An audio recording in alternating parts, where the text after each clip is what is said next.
lang. Yang tengah IE, yang tengah IE. Yang rumah huri yang mah. Rumah Pak Josi.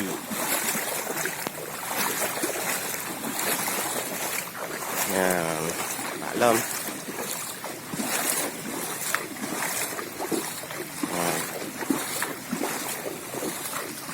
Banyak ke rumah.